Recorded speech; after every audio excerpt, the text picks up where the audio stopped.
Yes ma'am. दिख रहा screen? जी ma'am. आज सरप्राइज क्विज है। सब लोग रेडी है ना? जी। Yes ma'am. हम्म, तो आप लोग चैट बॉक्स में आंसर देंगे, ठीक है? ज्यादातर क्वेश्चन हट प्रदीपिका और घेरन संहिता से पूछा जाएगा, ठीक है? वो इसीलिए क्योंकि ज्यादातर क्वेश्चन उससे ही आते हैं, सिद्धांत पद्धति से आते हैं, पर अभी वो पढ़ाया नहीं गया है।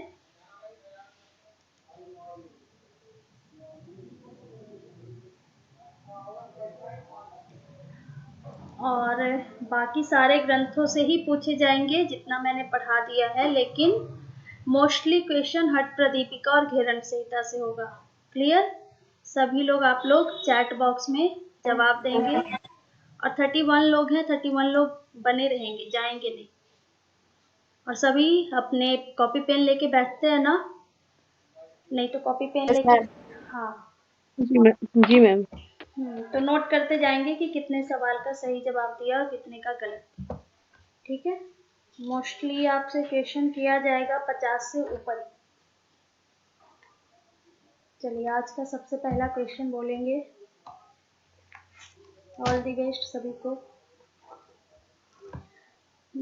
जो भ्रस्तिका प्राणायाम है उसे किसे नहीं करना चाहिए? भ्रस्तिका प्राणायाम को वो बताएंगे आप लोग। पहला ऑप्शन है उच्च हाई बीपी वाले और हृदय रोग को। दूसरा है कफ की अधिकता वालों को। तीसरा ऑप्शन है लो बीपी वालों को। और चौथा है साइनस से ग्रसित व्यक्ति को। किसे नहीं करना चाहिए? हाई बीपी और हृदय रोग वालों। फर्स्ट।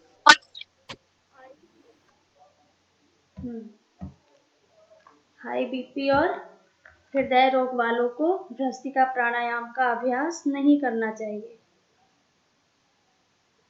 आज का दूसरा क्वेश्चन। हठ प्रदीपिका में सर्वाधिक महत्वपूर्ण किन आसनों को बताया गया है? ऑप्शन है सिद्धासन, पद्मासन, सिंहासन, वीरासन। पद्मासन, सिद्धासन, भद्रासन, वीरासन। नेक्स्ट है सिद्धासन, पद्मासन, सिंहासन और भद्रासन। नेक्स्ट चौथा ऑप्शन सिद्धासन, पद्मासन, पश्चिमोत्तानासन और भद्रासन। मोहित आपका क्वेश्चन आंसर गलत है। हाँ क्वेश्चन मैम है। एक बार क्वेश्चन रिपीट कर देंगे? हाँ हाँ बिल्कुल। मैम वो ऑप्शन आपने 5 बोले हैं शायद। 4 बोला मैंने ऑप्शन, फिर से सुन लो आप अच्छा। लोग। हाँ। मैम वॉइस कट गई थी आपकी, समझ नहीं आया। अच्छा, ठीक है, फिर से सुन लीजिए। हठ प्रदीपिका में जो प्रमुख 4 आसन बताए गए हैं ना, वो कौन कौन से हैं? यही क्वेश्चन था। ऑप्शन सुनिएगा। पहला ऑप्शन है सिद्धासन, पद्मासन, सिंहासन और वीरासन। दूसरा ऑप्शन पद्मासन, सिद्धासन, भद्रासन, वीरासन। तीसरा ऑप्शन है सिद्धासन, पद्मासन, सिंहासन, भद्रासन। चौथा ऑप्शन है सिद्धासन, पद्मासन, पश्चिमोत्तानासन और भद्रासन।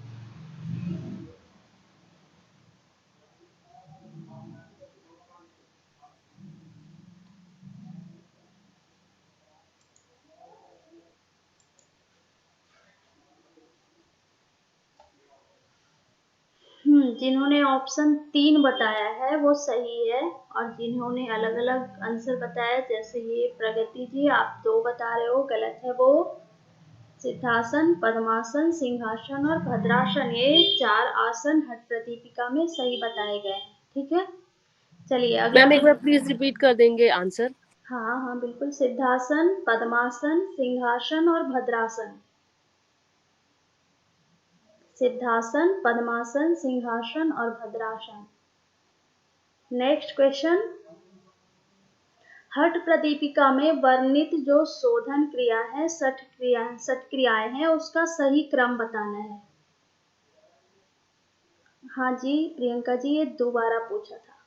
हाँ मैं ऑप्शन दे रही हूँ, उसका सही क्रम बताना है सठ क्रिया का। पहला ऑप्शन है धौती, वस्ती, त्राटक, नेति, नौली और कपालभाति। दूसरा ऑप्शन है धौती, वस्ती, नेति, नौली, त्राटक और कपालभाति। तीसरा ऑप्शन है धोती, वस्ती, नेति, त्राटक, नौली और कपालभाति। चौथा है धोती, नेति, वस्ती, नौली, त्राटक और कपालभाति। सबने ऑप्शन ध्यान से सुना ना? जिनका ऑप्शन 3 है वो सही है, और जो 2 बोल रहे हैं और उसके अलावा बोल रहे हैं वो गलत है। ठीक है, इसका सही आंसर है धोती, वस्ती, नेति, त्राटक, नौली और कपालभाति। इसीलिए इसका श्लोक याद करने के लिए बोला था मैंने।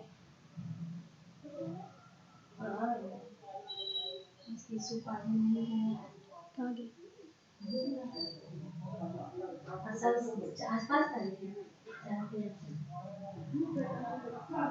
चलिए नेक्स्ट।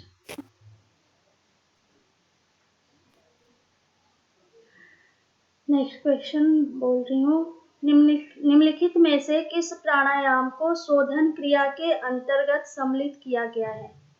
पहला है त्राटक, दूसरा नौली, तीसरा कपालभाति और चौथा नेति।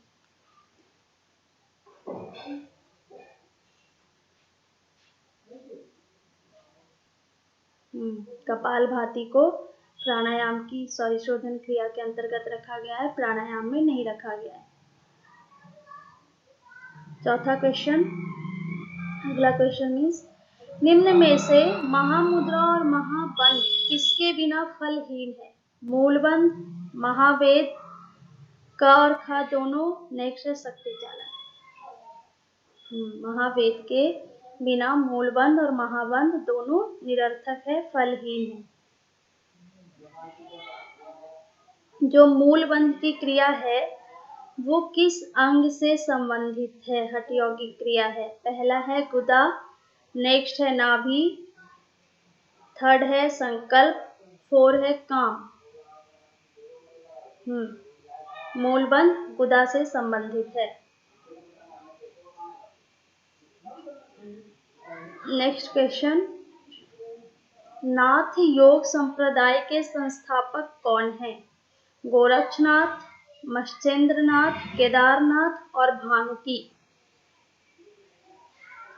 नाथ योग संप्रदाय के संस्थापक कौन हैं? गोरक्षनाथ, मत्स्येंद्रनाथ, केदारनाथ और भानुकी।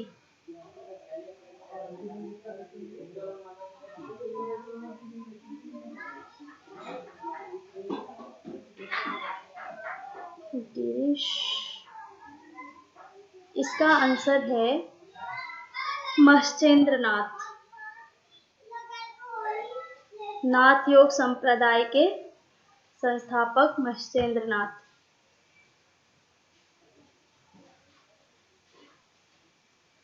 क्लियर हो गया? नेक्स्ट,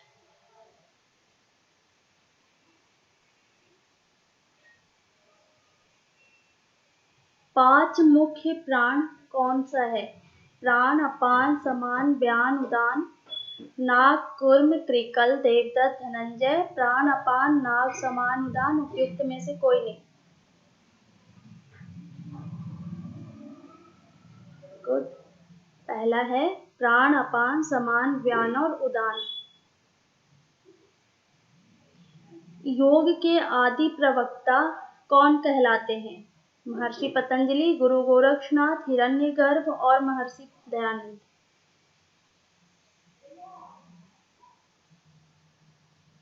मैम रिपीट कीजिए प्लीज। योग के आदि प्रवक्ता कौन कहे जाते हैं? महर्षि पतंजलि, गुरु गोरक्षनाथ, हिरण्यगर्भ और महर्षि दयानंद। हाँ, जिन्होंने भी 3 बताया है हिरण्यगर्भ वो सही है। स्टार्टिंग में कुछ लोगों ने एक ऑप्शन दिया था, उनका गलत है। नेक्स्ट क्वेश्चन, हठ योग में षटकर्मों का अभ्यास क्यों किया जाता है? इसका ऑप्शन है शोधन हेतु, स्थिरता हेतु, लघुता हेतु, ध्यान हेतु।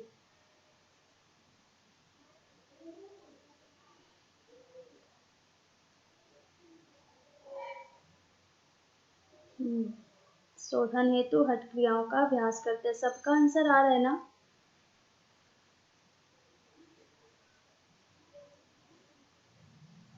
चलिए, सभी को आंसर देना है, गलत या सही जो आ रहा है वो देना है। नेक्स्ट क्वेश्चन बोलेंगे, कपालभाति के अभ्यास से सबसे ज्यादा जो प्रभाव पड़ता है वो कौन से अंग पे पड़ता है? अमाशय या गर्भाशय, आग्नेयाशय मीन्स पैनक्रियाज, लीवर, उपयुक्त सभी अंग।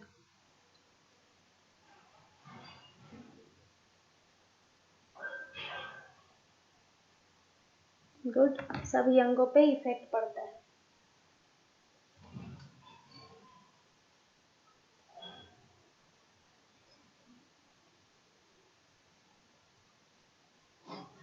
घेरण संहिता के अनुसार कौन सा भोजन निषिद्ध आहार के अंतर्गत आता है? कड़वा भोजन, दुग्धाहार, स्निग्ध आहार, सुमधुर आहार। घेरण संहिता के अनुसार कौन सा भोजन निषिद्ध आहार के अंतर्गत आता है? कड़वा, दुग्ध, स्निग्ध और सुमधुर आहार।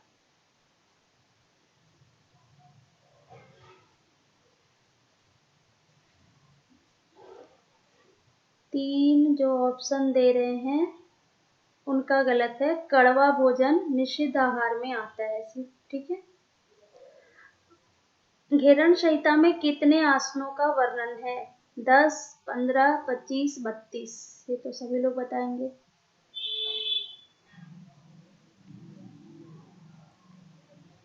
गुड, आगे। नाड़ी शोधन प्राणायाम के पूर्व क्या आवश्यक है?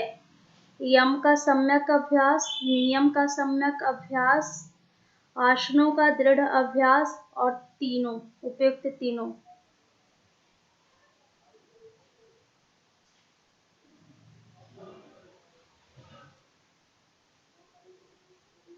गुड, सभी का अभ्यास जरूरी है नाड़ी शुद्धि के पहले। हठ योग के ग्रंथों में योगाभ्यास प्रारंभ करने का निर्देश किस ऋतु में दिया गया है? वसंत ऋतु में, शरद ऋतु में, क और ख दोनों हेमंत ऋतु में। 12 क्या है काजल जी? मैम एक बार फिर से बोलिए ना क्वेश्चन। हाँ, क्वेश्चन ये है कि हठ योग के ग्रंथों में योग अभ्यास प्रारंभ करने का निर्देश किस ऋतु में दिया गया है? वसंत ऋतु में, शरद ऋतु में, क और ख दोनों, लास्ट है हेमंत ऋतु में।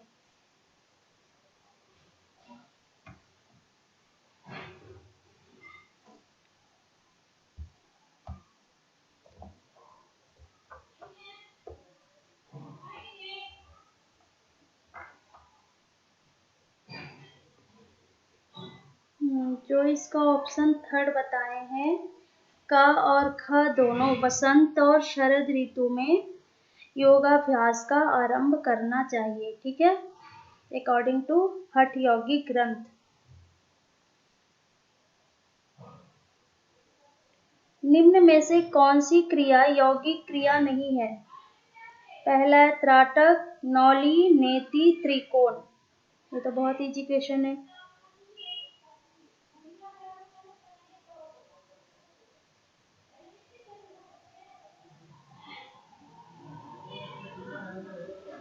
क्वेश्चन रिपीट कर दीजिए कृपया एक बार। हाँ, क्वेश्चन था, कहाँ गया क्वेश्चन, कि निम्न में से कौन सी क्रिया है वो यौगिक क्रिया नहीं है?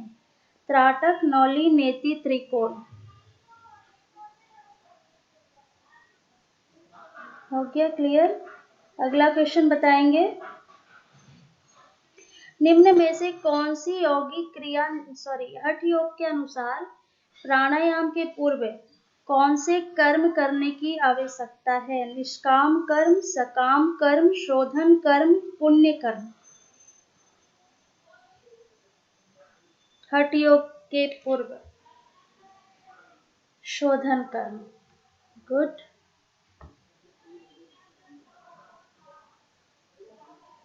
शरीर में उपस्थित उप प्राण की संख्या कितनी है?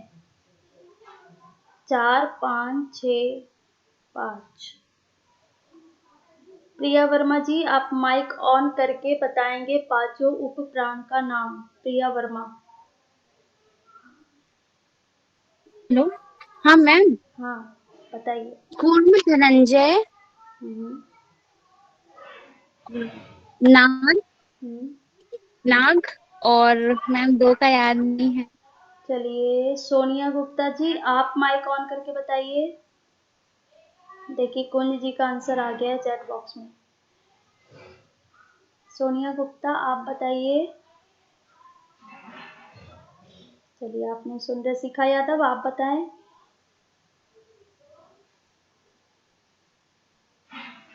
नागकूर्म ककल दो धनंजय। गुड। नाग, कृकल, कुर्म, धनंजय, देवदत्त। ऐसे सीरियल से याद रखें, सीक्वेंस से नाग, कुर्म, कृकल, देवदत्त और धनंजय। ठीक है, तो ज्यादा अच्छा होगा। हठ प्रदीपिका के अनुसार 84 आसनों में कौन सा आसन श्रेष्ठ है? सिंहासन, सिद्धासन, पद्मासन और भद्रासन। ये तो सबको पता होगा।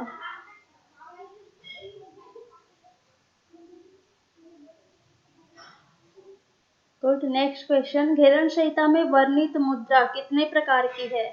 10, 15, 25, 20। 4। सोनिया गुप्ता 4 बताइए आप, गलत है। 10 प्रकार की मुद्रा बताई गई है। 25 में मुद्रा, धारणा और ध्यान सभी कुछ आ जाते हैं। ठीक है, तो 10 होगा इसका आंसर।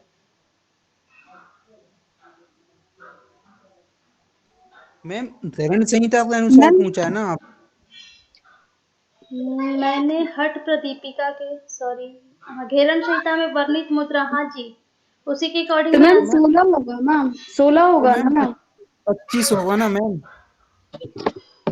मैम 25 में यस 4 मैम, धारणा क्योंकि उसमें और एक एक 5 25 के धारणा, नाम 4 से बंद मुद्राओं और में 16 उसमें मुद्रा। 25 ही लिखा हुआ है मैम।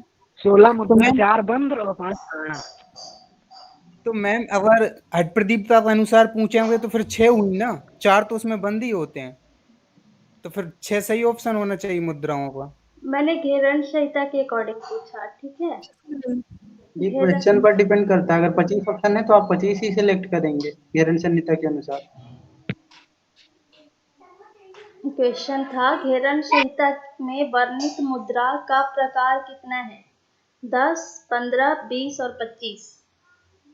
मैम 25 सही होगा ना? हाँ 25 सही होगा। यस मैम, 25 होगा। इसका 25 ही होगा। हाँ। हाँ सॉरी, 25 सही होगा। चलिए, लोमेश चंद्राकर जी, आप माइक ऑन करके हठ प्रदीपिका के अकॉर्डिंग बाधक तत्व बताइए, कितने हैं और उनका नाम। लोमेश 6 है जी। मैम, 6 है मैम। अत्याहारः, प्रयासश्च, प्राजल्पो, नियमाग्रहः गुड। और जनसंघं च, लौल्यं च, सडर्वियोगो विनश्यति। Good, very good. इसी तरह सबको श्लोक याद रखना है। भावना चौधरी, आप माइक ऑन करके साधक तत्व का नाम और कितने हैं ये बताइए। भावना चौधरी, सुन रही हैं? Yes ma'am. हाँ बताइए। यस मैम, 6 बताए हैं। साधक तत्व उत्साह, सहसा, धैर्य, तत्वज्ञानाश्च निश्चयात्, जनसंग परित्यागाच्च, षड्भिर्योगो प्रसिद्ध्यति। Good, very good. 6 साधक तत्व और 6 बाधक तत्व हठ प्रदीपिका के अकॉर्डिंग।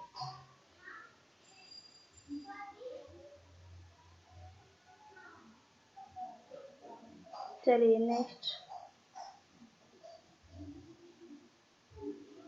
आगे बताएंगे।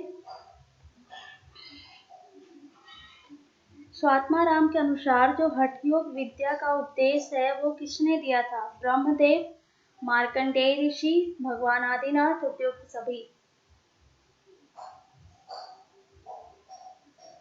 गुड, आदिनाथ ने दिया था।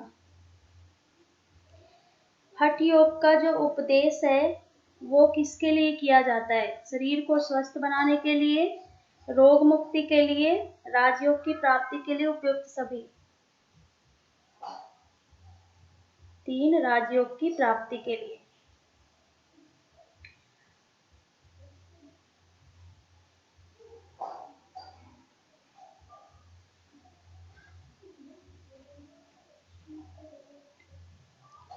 आगे बताएंगे हठ योगिक अभ्यास के लिए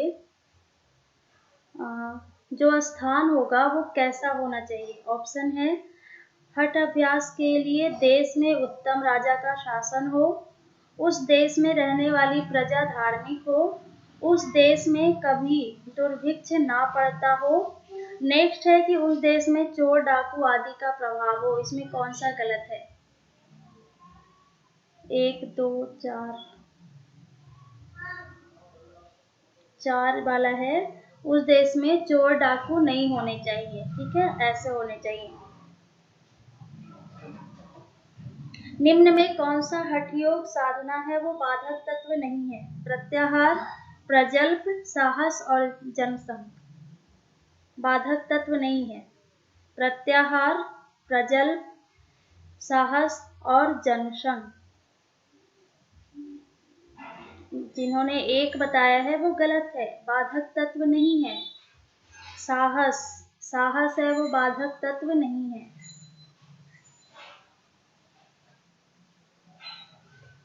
चलिए नेक्स्ट बताएंगे। मैम पर प्रत्याहार भी तो बाधक तत्व नहीं, इसमें तो 2 विकल्प साथ में।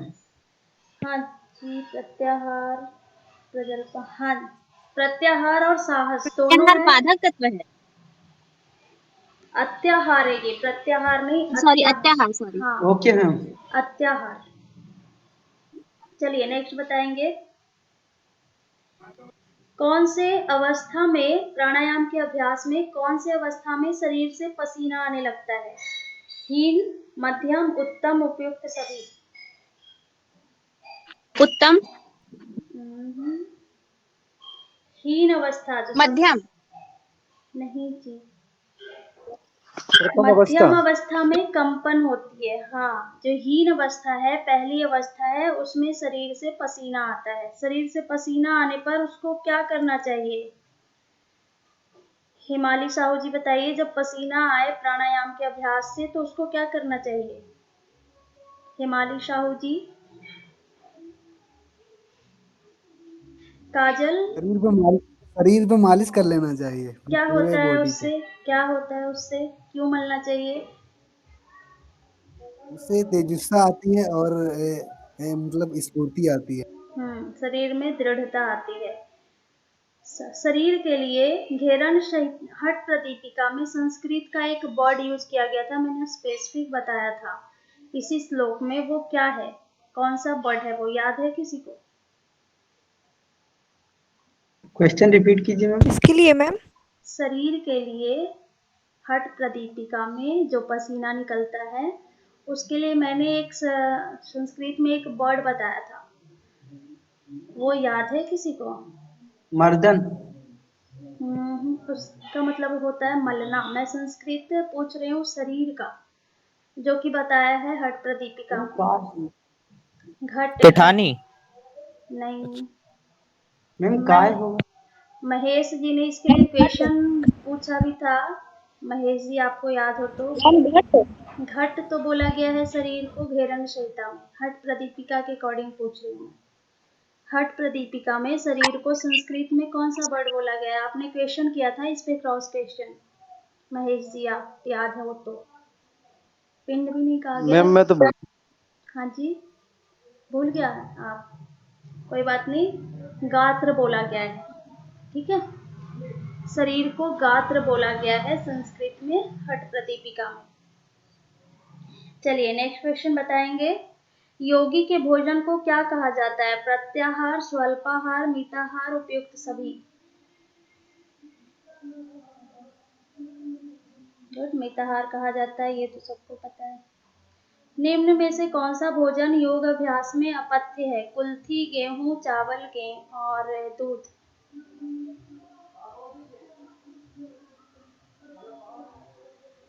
कुल्थी जो है वो अपथ्य है।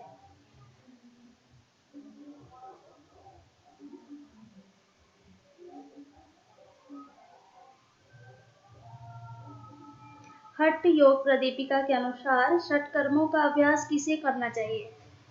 ऑप्शन है जिसके शरीर में स्थूल, श्लेष्मा और मेद बढ़ा हुआ है, जिसका शरीर कृश है, कृश मीन्स पतला, जो योगाभ्यास करना चाहता है, उपयुक्त, सभी। षटकर्म का अभ्यास किसे करना चाहिए? एक होगा इसका आंसर, ऑल नहीं होगा, एक होगा। जिनका शरीर मोटा हो, जिनके शरीर में ज्यादा चर्बी बढ़ी हुई है, ऐसे लोगों को पहले स्वात्माराम जी ने षटकर्म करने की सलाह दी है।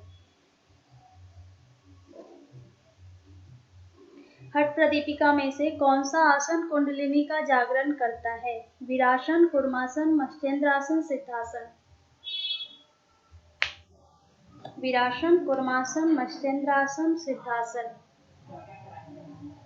दो, कमल बाबरा जी दो नहीं, 3 होगा। मत्स्येंद्र आसन जो है वो कुंडलिनी का जागरण करता है। Okay ma'am, thank you. Okay, हाँ, नेक्स्ट क्वेश्चन। जिस आसन के अभ्यास से उदर में कृशता आती है, मीन्स पतला, उदर पतला होता है, वो कौन सा आसन है?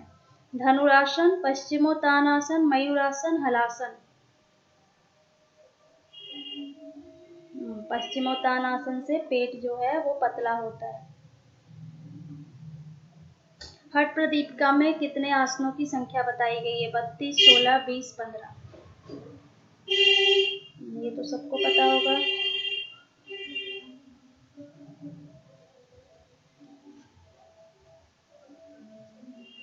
बत्तीस, 16।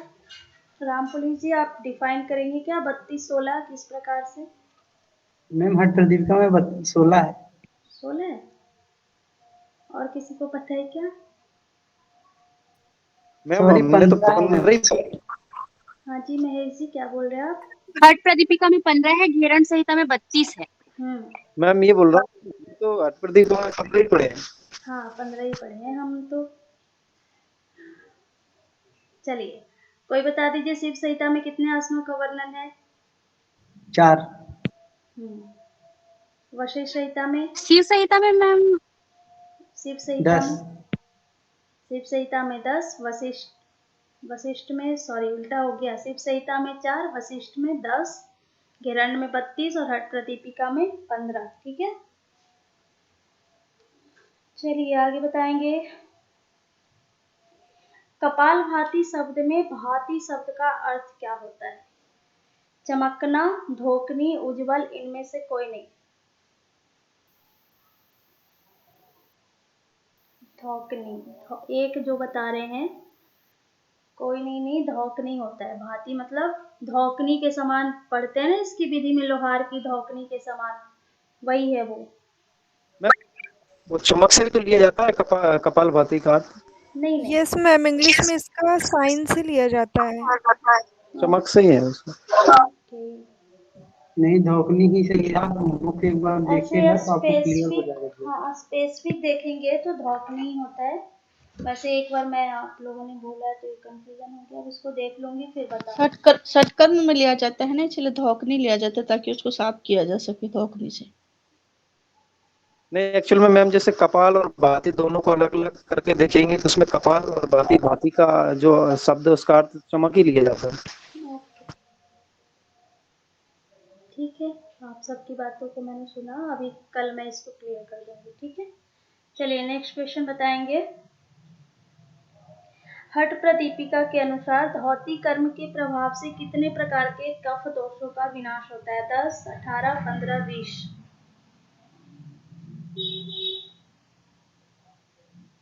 20, क्योंकि कफ दोष से जो उत्पन्न रोग होते हैं वो 20 ही होते हैं।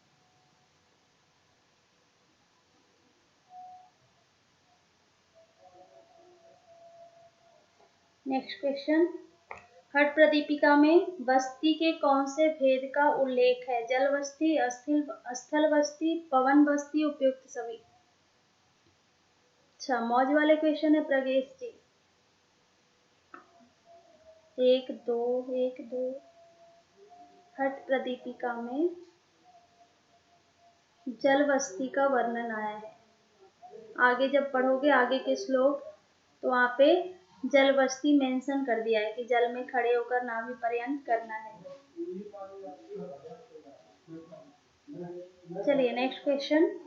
निम्न में से कौन सी प्राणायाम का उल्लेख हठ प्रदीपिका में नहीं है? सूर्यभेदन, उज्जाई, सहित शीतली। सूर्यभेदन, उज्जाई सहित शीतली। सहित का वर्णन हट प्रदीपिका में नहीं है।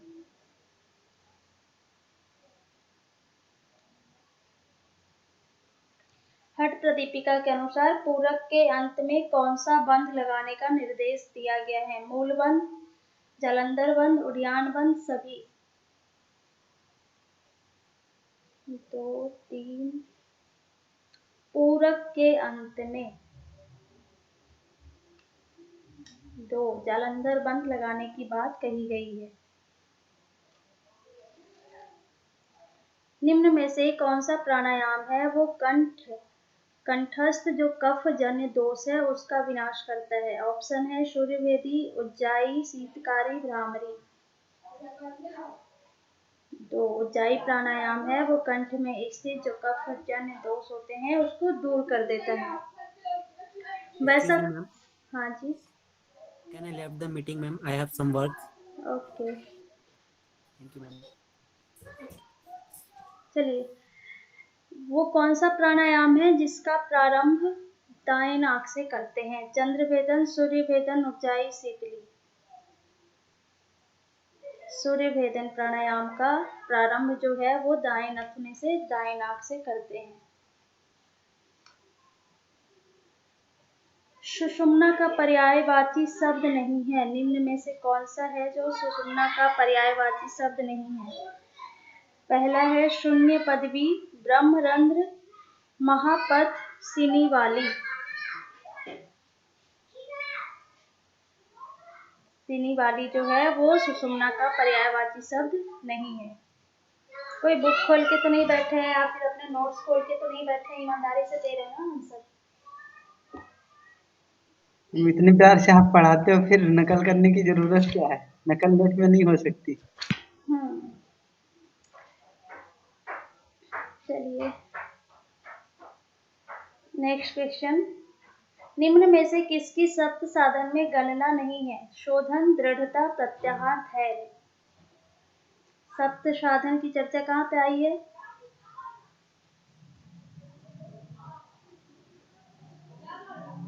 विकल्प रिपीट कर दीजिए एक बार। घेरन संहिता में सप्त साधन सप्तांग योग आया। Need to go. जिज्ञासा जी आप जाना चाहते हो? Yes ma'am. ओके जाओ। Thank you ma'am. बताते जाओ कितना आंसर आपने दिया है। चलिए हाँ टाइम हो गया है। 1-2 क्वेश्चन पूछ के आज का क्लास यहीं पे बंद करेंगे। मुद्रा के अभ्यास से क्या प्राप्त होता है? स्थिरता, धैर्य, लघुता, इनमें से कोई नहीं। स्थिरता। स्थिरता प्राप्त होता है। ठीक है मैम हाँ आपने कुछ पूछा था मैम, मैं जल्दी लेफ्ट हो गई थी। हाँ मैं पूछ रही थी कि आपने कितने क्वेश्चन के सही आंसर दिए। मैम मेरा 36 क्वेश्चन है जिसमें से 3 गलत है। Okay very good. आप जा थैंक यू सकते मैम। हैं। Thank you ma'am. निम्न में से कौन सी क्रिया को यौगिक एनिमा कहा जाता है? धौती, बस्ती, नौली, त्राटक। वस्ती। टाइप कर ले यहाँ चैट बॉक्स में। बस्ती को यौगिक एनिमा कहा जाता है। आज तो आप लोगों का बस यहीं तक रखते हैं। कितना क्वेश्चन पूछा मैंने? कोई बता सकते हैं total question?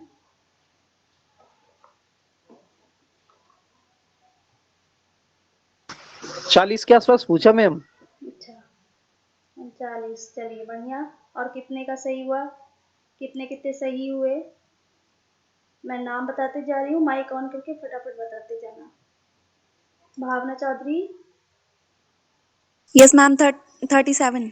Very nice. Himali Sahu. Ma'am मैं ड्राइव कर रही थी तो मैं आपका रिप्लाई नहीं कर पाई। मेरे को नहीं पता मैं कितने सही दिए। Okay Joshi Priyanka ji.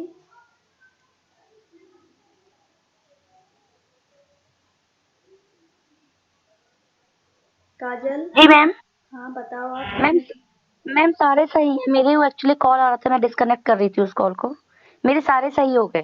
Very good very good. क्योंकि एक्चुअली मैंने राइट टिक मारा था, मैंने नंबर्स तो काउंट नहीं किया, लेकिन राइट मारती रही थी मैं जितने आंसर दिए थे। ओके। काजल सिंह, मैम 36।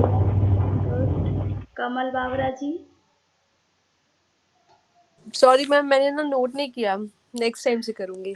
ओके। कुंज बिहारी, आपके मैम तो काउंट नहीं आपने मैम इसीलिए।